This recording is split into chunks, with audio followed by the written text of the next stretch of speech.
Good day, poker peeps. This is Sky with Smart Poker Study.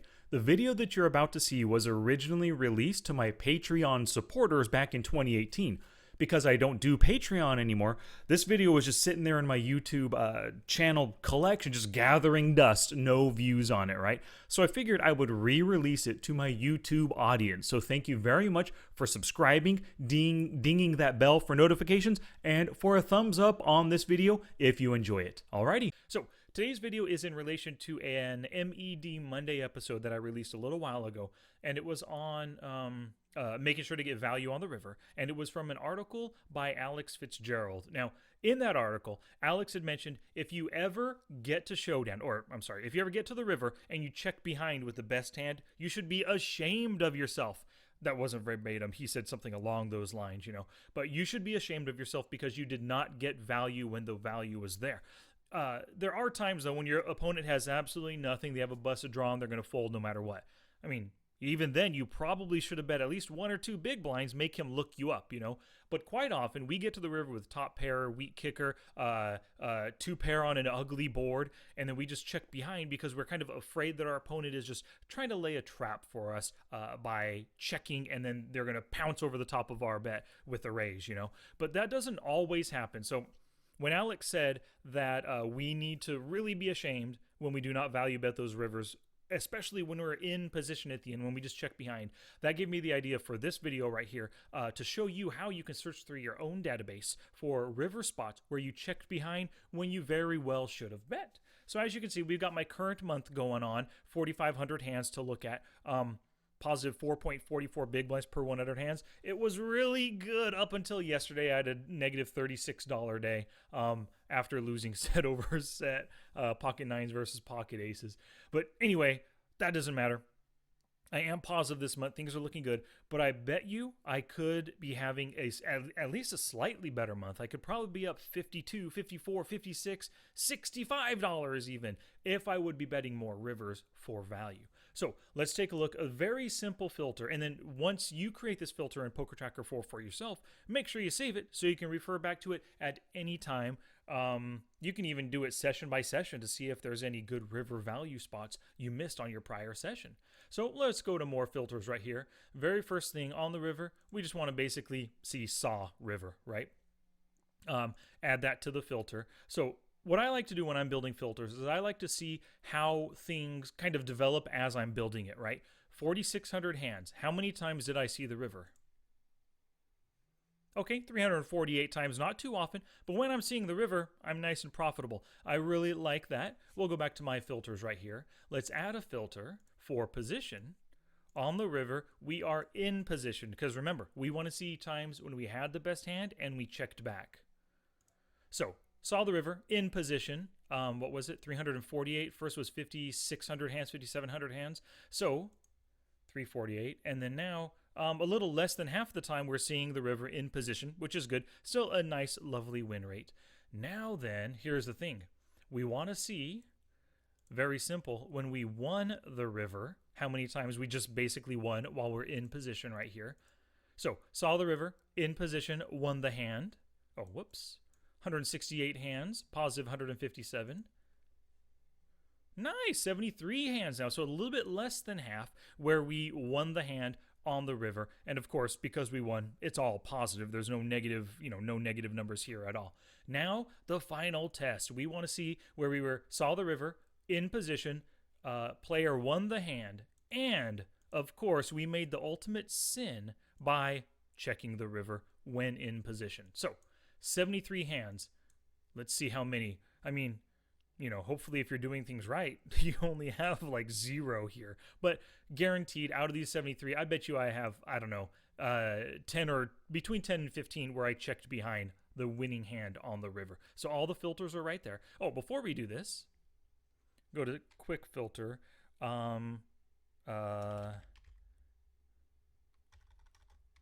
see here. Check behind winning hand on river. So now that will be forever saved as a filter within my database. And Holy cow, 25. So what a bummer. I mean, obviously we won these hands. So hey, great, 132 bucks, 519 positive big blinds per 100 hands. But here's the thing. Let's say even a very simple number. We could take a look here. 25. Let me whip out the calculator for you. So $32 per hand divided by 25 hands means we won $1.28 per hand played, right? So we put in $1.28. The opponent put in $1.28. We took his pot, or took his share of the pot minus the rake, which is good. $1.28 is over 5 big blinds per hand we've won, right?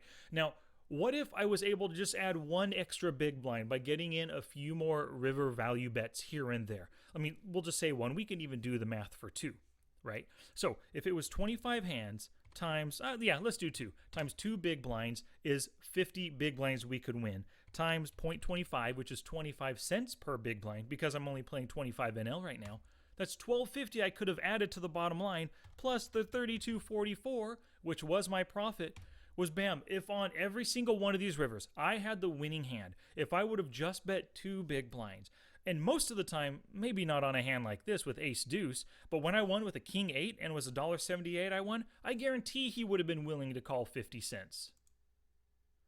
King queen, oh, well, we chopped it, so we lost the rake with this jack 9. I was just thinking a negative number, how's that happen? But chopping a hand with the rake. Yeah, the database considers a chop as a win because you got some money back. Let's see, king queen, guarantee he would have. Now queen 5, yeah, it's probable he wouldn't have paid me 50 cents. But anyway, if I would have gotten 2 big blinds, actually that's on average. Some of these hands, that $3, I probably could have got $1, 4 or even 5 big blinds. Some big hands over here. Sort it by amount 1. 381, 3, 249. I bet I could have gotten 3, 4, or even 5 big blinds extra on these rivers by betting right here. So let's take a look at this hand. I do have a pretty darn strong looking hand with ace queen, right? Probably got to the river with the top pair hand. Why didn't I bet? Let's review it. Harry Bosch opens. Now, this is a possible 3-betting spot, but he doesn't fold too often to 3-bets right here. Raise, fold to 3-bets in position. Out of position, only 36%. This guy likes to fight, right? He's in the MP. His PFR in the MP is only 15%. So it's obvious that he does like to fight for those MP pots because he opens with such a small range. He calls a whole lot. Now, if he's calling with ace jack, ace 10, ace 9, suited ace deuce through 5, stuff like that, great. This is a good value bet because he's calling with worse. But for the most part, he has a range he's defending with, and I would like to see a flop with this. So I just call. Get 2 folds, which is nice, heads up. Now we've got the gut shot plus the nut backdoor flush draw. He bets. Now his C bet is 78%. Let's see his C bet in 3-bet pots. Out of position, 75% right here. So he C bets a heck of a lot. We do have 6 overcard outs, plus the gutter, like I said, and the backdoor flush draw.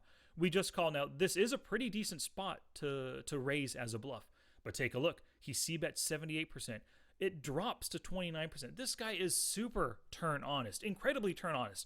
This is a great opportunity because I have some drawing equity. I could just call so that I don't raise and then have to fold to a re-raise before seeing the turn, because on the turn, I could hit my draw. Great. I could hit an ace or a queen or a jack or even a heart to add some drawing equity. So I could hit any of those. Or if I don't hit that, let's say it's the deuce of clubs that come out and he checks, well, nice and simple. Make a half pot to a 2/3 pot, bluff bet, a float bet on the turn because I'm betting in position right here. And he's probably folding most of the time because look how honest he is on the turn. So I'm down with the call. Now, we don't pick up any additional draws nor any equity at all. Actually, we maybe kind of lose 3 outs even with the queen. Well, because the overcard. Now, if he has a king, a king 9 or a king 10 kind of a hand, he just out hit 2 pair. There's no way he's folding. Even if he just had king jack, he's got a pair plus an open ender, which currently makes our queen no good, no bueno. So we bet now, which is perfect. Look at that. Took him up on the opportunity he presented with me to bluff at this pot right here. But he does decide to just call. Now, oftentimes, what is this? He's got a random jack, maybe even a 7, maybe even like 8-7 with a pair plus an open ender, maybe even a couple of hearts. Maybe he has like, I don't know, what kind of hearts can he have here? Because he opened pre-flop 85 cents. I guess queen jack already has a straight. So no, I have the ace of hearts. He could have the king something of hearts, but then that's a pair of kings. Why is he just checking right there? Really? 7-6? Oh, even 7-6 of hearts hit a straight. Gee, I can't think of anything, any kind of heart draw that he could have here.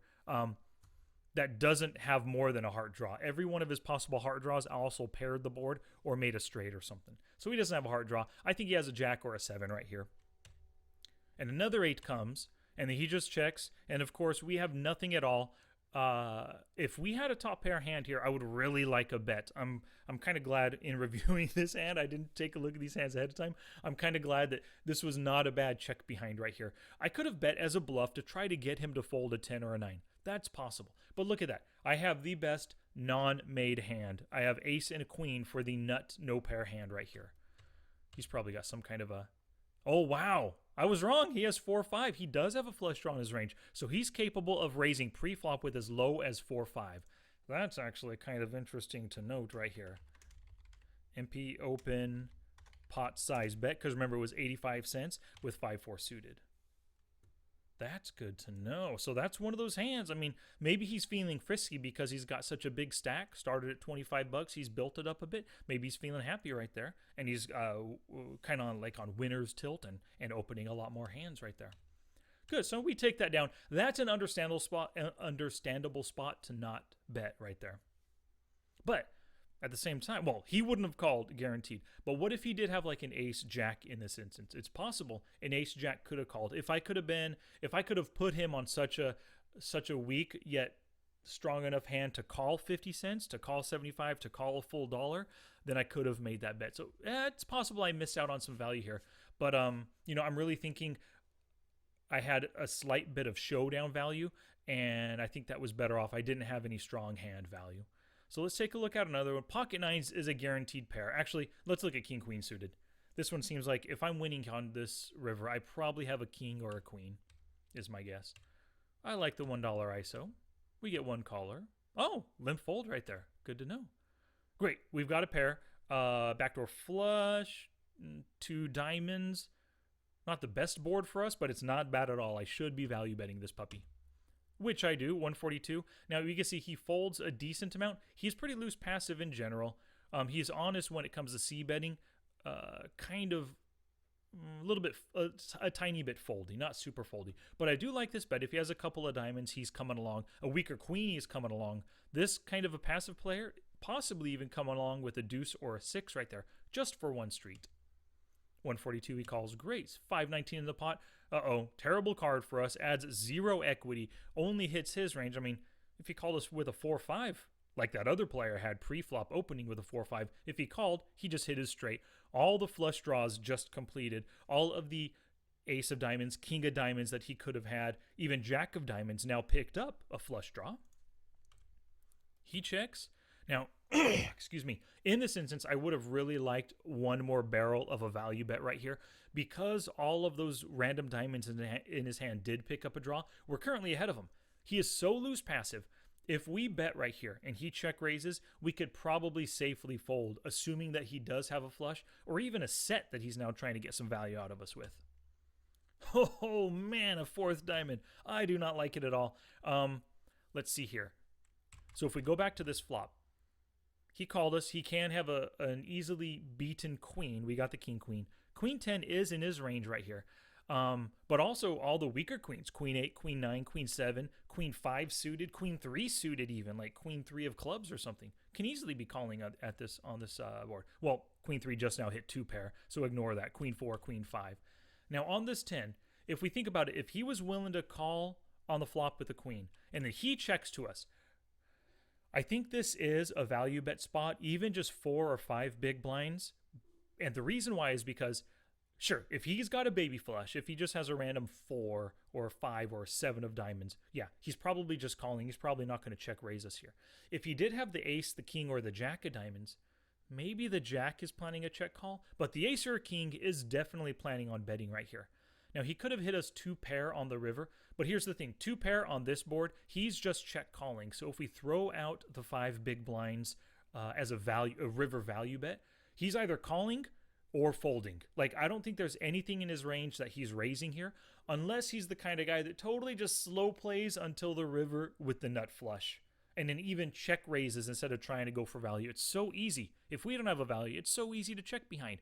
If he has the ace of diamonds or even the king of diamonds, I think he's making a big mistake by checking. So I think this is a value bet, 4 or 5, even a half, maybe not as far as a half pot bet to do $2.50 or $2.60 to be exact. I do like the 4 or 5 big blind bet because he can call with all of his queens, every single queen that did not just 2 pair up. And like I said, if he did have the queen 3 or the queen 10, he is just calling because of the scary board. So I think right here, our bet is only going to get us value and we're not going to get raised at all. So I think it's an auto bet, and I did make a mistake with this hand. 86, he called with just a 6. I bet if we would have fired the turn, he would have folded. And then now seeing this on this river with just that 1, 2, third pair, he's not going to call. Well, no, he's not even going to call 50 cents. It's possible because he is so loose passive in general. He folds river 75% of the time so far. So he's probably folding. But I think we missed out on value on all those weak queens that he could have had on the flop. Alrighty, y'all. So thank you very much for watching this video. This has been looking for river check behind spots where we could have gotten value.